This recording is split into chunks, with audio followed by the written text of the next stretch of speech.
Right now at 5:30, Kentucky's Democrat-controlled state house will be on the line during a special election today. Also, police are investigating an early morning robbery at a Lexington gas station. The details coming up on WKYT this morning. Several people suffered injuries after a passenger train derailed in California.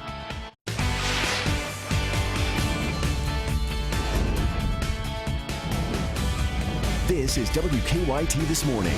Good morning. As you get ready for a terrific Tuesday on the way weather-wise, I'm Bill Bryant. And I'm Rebecca Smith. We're going to make it that way, and we really have no excuse. That's right. It looks good out there, you know, with those warm temperatures especially, and it sounds like more sunshine over the next couple of days. Meteorologist Micah Harris is here with that good forecast. Yeah, and we're actually going to get those peaks of sunshine today. Yesterday we got peaks here and there, but it was just mostly cloudy all day, but it still felt nice being there in the mid-60s. We'll finish off there in the lower 70s later on this afternoon. Temperatures 54 degrees in Jackson, 58 right now in Frankfort. We are almost 60 degrees in Franklin County. Now, as we go throughout your day, the AM drive, absolutely no issues whatsoever. You head toward lunchtime. If you're heading out to lunch with a friend or a family member, 68, that might be patio weather sitting out there for lunch. Then we hit the afternoon, kids coming home from school, you coming home from work. Just perfect weather at 72 degrees. So no issues whatsoever for today. Now, I'll show you when the rain moves on in, showers and some storms, and how that's going to affect either your work week or your weekend. And that's coming up in a few minutes. Okay, we thank you. We'll see you then. Well, Kentucky's Democratic-controlled state house will be on the line today. 4 seats up for grabs in a special election. And the seats include District 98, District 8, District 54, and District 62. As you see them there, scattered across the Commonwealth. 62 includes parts of Scott, Fayette, and Owen counties. WKYT's Mark Barber is joining us with more on what today's special elections mean for both parties in Frankfort. Mark, good morning. Good morning, Bill. When the polls open in 30 minutes, votes will start pouring in here at the Scott County Public Library and in other polling locations across this state. Of course, there is a lot on the line today as voters and what they decide and how they vote could ultimately shift the power and who controls the House. Now, there are 4 key races in this special election. 2 are in central Kentucky. Voters in parts of Scott, Fayette, Owen County, they are all deciding who will represent the 62nd district today. Now, that seat was open when Ryan Quarles was elected state agriculture commissioner 5 months ago. The second state representative race in our area is for the 54th district. Voters in Boyle and Casey County have an important day ahead as they decide who will fill Mike Harmon's seat. He was elected state auditor in November. Republicans are gunning, of course, for all 4 open seats today, and the stakes could not be any higher. If they sweep the election, they will have enough members in the House to split power with Democrats, something that's never happened before in Kentucky. Democrats have held the House since 1921. Republicans already control the Senate, so this election could give the governor the votes he needs to pass his proposed budget cuts. Of course, that will ultimately be decided by the voters and the representatives that they elect in the next 12 hours or so. Polls will close at 6 tonight. Live in Scott County, Mark Barber, WKYT. Mark, thank you very much. And for more on today's special elections, go to WKYT.com or look on the WKYT News app. Well, voters in Michigan, Mississippi, Hawaii, and Idaho have primaries or caucuses today. At least 150 Republican delegates are up for grabs. Democrats are choosing candidates in 2 of the states. Don Champion has more. Campaigning in Mississippi Monday night, Donald Trump kept Ted Cruz in his crosshairs. Lying Ted Cruz, who really is a liar. He is really a liar. Trump leads Cruz by only 80 delegates. Cruz claims he's the only candidate who can beat the billionaire. If you vote for anyone else, a vote for John Kasich, a vote for Marco Rubio, is effectively a vote for Donald Trump. But Ohio Governor John Kasich says he's on home turf now and expects to do well. Things I want to say are solution-oriented. I mean, I want to tell people how we can fix this mess. Marco Rubio is using automated get-out-the-vote calls featuring 2012 GOP nominee Mitt Romney. On the Democratic side, Hillary Clinton leads Senator Bernie Sanders by more than 600 delegates. She campaigned in Detroit Monday night. The sooner I could become your nominee, the more I could begin to turn our attention to the Republicans. Sanders told a crowd in Ann Arbor Clinton was wrong during Sunday's debate when she accused him of being against the auto industry bailout in 2008. Of course, I voted to defend the automobile industry and the millions of jobs. What I did not vote for was a middle-class bailout for the crooks on Wall Street. Michigan election officials are expecting record turnout today. Don Champion, CBS News.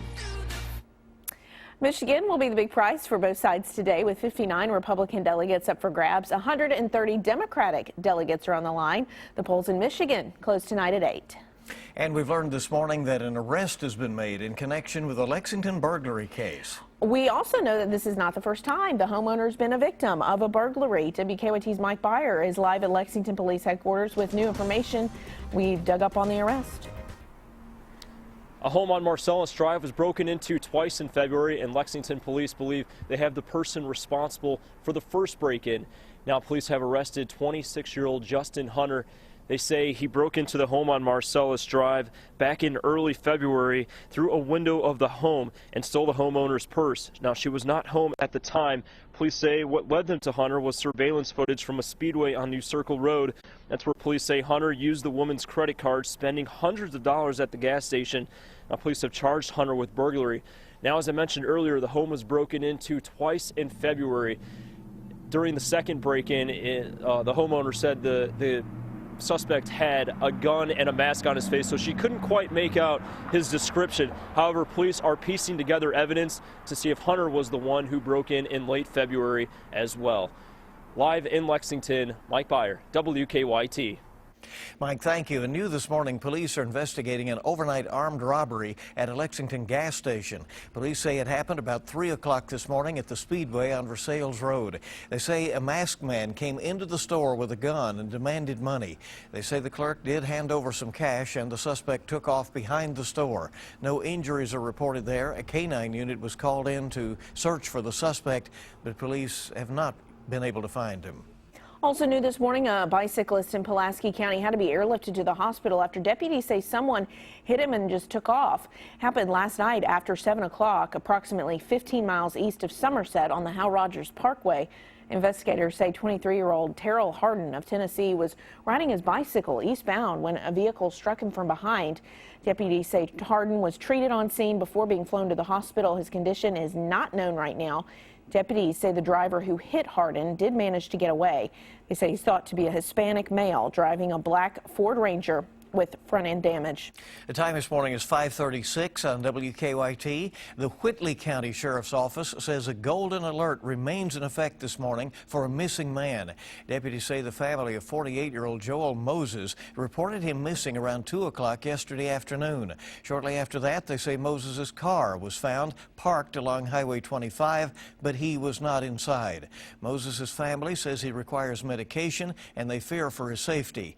Deputies say he has a full sleeve tattoo on his right arm and the tattoo of a panther on his upper left arm. New this morning, investigators in Laurel County say what started as a shoplifting ended as a wild police chase. The Laurel County Sheriff's Office says 22-year-old Bradley Davidson stole $17 worth of merchandise from Walmart. Police say they spotted his van, but he wouldn't stop. They say he led them on a chase through London before his van hit a police car and a Domino's delivery vehicle. Knocked him up on the railroad tracks, and our cruiser wound up on the railroad tracks as well, and then he jumped out on foot, and after a short foot chase and a scuffle with deputies, he was taken into custody. Well, deputies say no one was injured. They charged Davidson with fleeing or evading, wanton endangerment, and DUI, among other offenses. At least 14 people were injured after a commuter train jumped off of its tracks in California late last night. According to firefighters in Alameda County, the train struck a tree that fell on the tracks before derailing. And according to the fire department's Twitter account, 4 of the victims were seriously injured. They are expected to be okay. The train had more than 200 passengers on board. The rail service company is working with the Red Cross to take them to their final destination. The company also says there will be no train service in that area today. It has been 2 years since one of aviation's greatest mysteries. Crews is still searching for the wreckage of that missing Malaysian airliner Flight 370 in the Indian Ocean. The plane veered off course from a flight from Malaysia to China before vanishing. 239 people were on board. No victims were ever found. Investigators do not know what happened. The only confirmed debris from the plane washed up on Reunion Island last year. Everyone on board is presumed dead, but some families are still refusing to give up hope. Today is also a deadline for those families to file for compensation or sue the airline. 1 year ago, a Lexington family's lives changed forever when they became victims of a drive-by shooting. Tara Murillo, her husband, and her 3 sons were driving near Russell Cave Road when someone shot at their SUV. One of the bullets struck Murillo's then 9-year-old son Antonio in the head. Antonio spent weeks in the hospital fighting for his life. Since then, he has made great progress, but he still needs 24-hour care. Now Murillo is hoping to raise at least $20,000 to buy a service dog for her son. He had 9 years of just being a child, and now he struggles, and this dog would truly give him back a piece of what he deserves, just a piece. Lexington police say Alberto Contreras pleaded guilty to assault in the first degree in the shooting. He's scheduled to be sentenced this Thursday. A GoFundMe account's been started to help pay for the service dog. You can find a link to that on WKYT.com. A busy Lexington road had to be shut down for hours after a gas leak there. Columbia Gas officials say construction workers hit a 6-inch gas line along Todd's Road near the Andover Country Club about 5 o'clock yesterday afternoon. The roadway has since reopened, but it took repair crews several hours to stop the leak because of how deep the gas line was buried. Crews say they have only temporarily fixed the gas line. They say they will make a more permanent fix starting sometime this morning. Emergency crews in Tennessee kept busy trying to contain several million loose bees. This after a semi-truck carrying more than 450 beehives overturned yesterday afternoon. Yikes. Several bees swarmed around the truck, made it difficult for the emergency crews to reach the driver. I'd say several thousand million. Local beekeepers were also called to help deputies contain those bees. Officials have not released details about what caused the crash. The road was closed off. People with bee allergies have been advised to avoid the area altogether. Probably goes without saying. As of last night, crews were still trying to round up a few remaining bees. I doubt it's just a few, probably a few million. A few 100,000 still on the list. Yes, that. Wow. Isn't that crazy? That is. That's a pretty tough situation out there. 5:41 is our time this morning. Let's check live drive traffic and see what is going on this morning out there. And the live drive look is good with mostly normal traffic flow. We have no reports of any early issues this morning. That is good. Watch out for that gas line repair that they'll be making along Todd's Road this morning once the crews get in there for that. Now, Nicholasville Road, you see traffic is good because you can get from Nicholasville to downtown Lexington in about 14 minutes, half-hour ride from Richmond, 24 minutes or so out of Winchester. So good travel this morning. And a beautiful day to do it. Still thinking about those bees. Yeah. Still just amazed at that. That's a crazy story. Coming up next, more news on WKYT on your Tuesday. After a year-long wait, 2 pandas at a Canadian zoo have been given names. We'll have more on the big reveal for their names. Aren't they cute? When we return. So we still have a system back toward our west, and this just pretty much stays there. Does not move anytime soon. That means big-time warmth. It's headed our direction, maybe even record warmth as we head toward Thursday. And I'll have that coming up next. Now, your hour-by-hour forecast with meteorologist Micah Harris. Very nice start to your workday. We're out at 58 degrees there in Franklin County, there at Frankfort, Peaks Mill, Stamping Ground, Georgetown. All of us sitting there in the mid to upper 50s, and that goes for Lexington as well. Mountain Parkway as you work your way down toward the Slade community where that camera is. You can't see it right now, but right around 7 a.m. as that sun does rise, you'll start to see a really nice start to the day. No real fog issues and absolutely nothing falling out of the sky. We're at 57 now in Madison County. Go off into Garrett County. We're doing just fine in Lancaster and also Bryantsville. Into Jessamine County, Nicholasville, back toward Lawrenceburg. Work your way back eastbound into West Liberty and also Frenchburg and Menifee County. Go off into Powell, Wolf. Good morning to you guys. Everything looking pretty good. We go through the day. It is not 634 degrees there at 11 a.m. That is a typo, and I will fix that coming up in just a few minutes. But no, it's not going to be that hot. It's going to be warm, not that warm. Bill is kind of excited about that. 66 degrees there at noontime, 69 there by 1 p.m. So teachers taking your kids outside, don't take them at 11 a.m. It's going to be 634 degrees, okay? Take them after that. 3-day threat tracker. Let's talk about it. Today, very mild and also breezy conditions, 10, 20 miles per hour. But gusts could be as high as 30 to 35. So you'll get some gusty winds in here, and they'll really pump in those nice temperatures. We hit Wednesday, and that spring feel, it stays with us. Not only that, but we also stay dry as well. So these 2 days, back-to-back, look pretty good. On Thursday, you'll have a small chance of rain, and I literally mean a small chance of rain. We're talking back toward the west, far northwestern zones. You go off towards Shelby County and work your way northbound.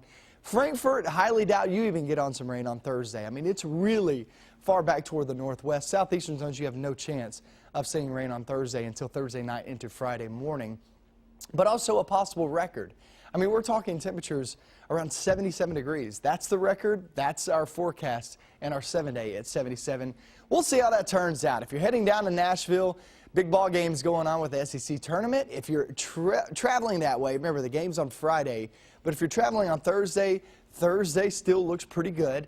And still very warm. On Friday, Saturday, and Sunday, it's basically the same weather that we're going to be going through. Scattered showers, few rumbles of thunder, and temperatures there in the upper 60s to lower 70s, except for Friday there, 75 degrees. So here's your breakdown around here.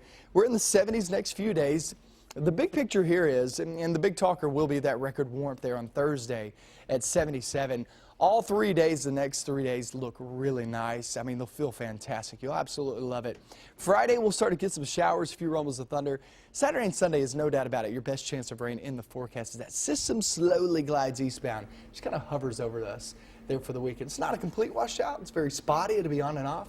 But still, I'd have a backup plan just in case there for the weekend. Good to know. Yeah. Okay, you had stepped out for a second. It's going to be 634 degrees. At 11 a.m. 11 a.m. Oh, on the playground. Gonna have to watch out for that. Maybe get a nice tan I'm going to fix going. that, I promise. Not really. It's a typo. It was interesting. Oh, man. 5:48 is the time this morning. The votes are in, and 2 giant panda cubs born in Canada last year now have names. Canadian Prime Minister Justin Trudeau hosted a ceremony to announce the winning names for the pandas and to introduce them to the world. The names were selected after a public vote from a list of 7 potential names. Okay, I might need help with this one. The cubs' names? Gia Pan Pan? And Gia Yue Yue. You, Gia Yue, I don't know. Okay, which means Canadian Hope and Canadian Joy in English. The pandas were born last October at the Toronto Zoo thanks to the Giant Panda Conservation Program with China. Well, they sure are cute, you know. They are very adorable. Yeah, they are. Very cute. All right, it's 5:49 on WKYT on your Tuesday morning. Up and at it. Hope it's off to a good start, and we'll make it a great day with that wonderful weather on the way. Yeah, stay with us. We have more news and weather. Good morning. Welcome back into WKYT this morning. We're glad you're with us. It's 5:53 almost at 7 till 6, bright and early on your Tuesday. It's early. It is. Let's get a look right at some of the stories we're working on at this hour. Our news team is busy, and it's going to be an interesting day ahead. 4 seats are up for grabs in the Kentucky House of Representatives today. Kentucky's House is the only state legislative chamber in the South still controlled by Democrats. Republicans have not held a majority since 1920. If they sweep today's election, it would be a 50-50 tie in the House. Former New York City Mayor Michael Bloomberg says he will not run for president as an independent. The billionaire businessman said on his website Monday that he does not think he can win.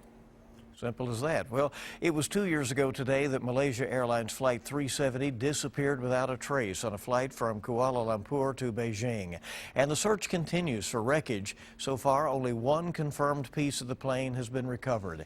2 other possible pieces were found in the past week and are undergoing testing now. 239 people were aboard the missing flight. Well, children whose mothers didn't get enough vitamin D during pregnancy may be at greater risk for multiple sclerosis. And that's according to researchers at Harvard. They found the risk of developing MS was 90% higher in children whose mothers were vitamin D deficient during the first trimester. Canadian researchers are recommending education as a way to help youngsters control their caffeine intake. They found adolescents are the fastest growing group of caffeine users, with more than 83% regularly downing caffeinated drinks. Let's get a check right now on today's traffic trouble spots with a look at live drive traffic. See what's going on out there on the roads. No major issues to report for you. Everything's looking good out there. Time to check now what's making news online with Bill. Well, right now on WKYT.com, you'll notice we have our closing bar up on our home page, and that is because Leslie County schools are closed for illness, and Redbird Christian is also closed today. Now, we'll be very closely watching today's 4 legislative elections, those special elections around Kentucky that could shift power in the State House. Democrats controlling the chamber for almost 100 years. A Republican sweep today could make it a 50-50 tie in the House. The Democrats determined to try to keep that from happening. Developer Dudley Webb talks with WKYT about a new timetable for Centerpoint, and he says there are some things to look for over the next several months. You can see our interview with him on demand on our website. Months before the Spoonbread Festival in Berea, there is some controversy as some, including the town's mayor, want a ban on Confederate flags and other such merchandise sold by vendors. The city is threatening to hold back money for the festival over the issue. Kentucky.com has a look around Safety City in Lexington, where new cars give kids a chance to have fun and learn some important lessons. Once a major hub for Delta Airlines up in the Cincinnati area, the Concourse C building at the Northern Kentucky International Airport will be demolished as the airport makes moves toward the future. And CBS This Morning is coming up at 7 with your eye opener, and of course we'll have local updates. Join us on Facebook, follow us on Twitter or Instagram, and for the latest news anytime, WKYT.com. Have the system back toward our west, and it just stays there. It's just not moving that much, and that gives rain there for, say, the Ozarks, and then work your way down into the southern states, Mississippi Valley region, that area. But not so much for us. What it does for us is it just pulls in that warmer air, and our temperatures will just continue to soar. As long as we're not seeing rain outside, our temperatures go up. Live sky camera, beautiful shot this morning, no fog issues, nothing really to be worried about as you're traveling this morning. 64, 75, 127, 27. Have not heard of any issues whatsoever. Mountain Parkway, Cumberland, Howell Rogers Parkway, those areas look just fine this morning too. And the BG Parkway, no issues. At 57 degrees right now in Richmond. Now as we go through the day, it looks like we'll see those temperatures rise pretty rapidly, right around 72 with breezy conditions. That's not even close to the warmest temperature we have in our forecast. Could we be seeing 80 degrees? I'll have that coming up with another hour. WKYT News in just a couple of minutes.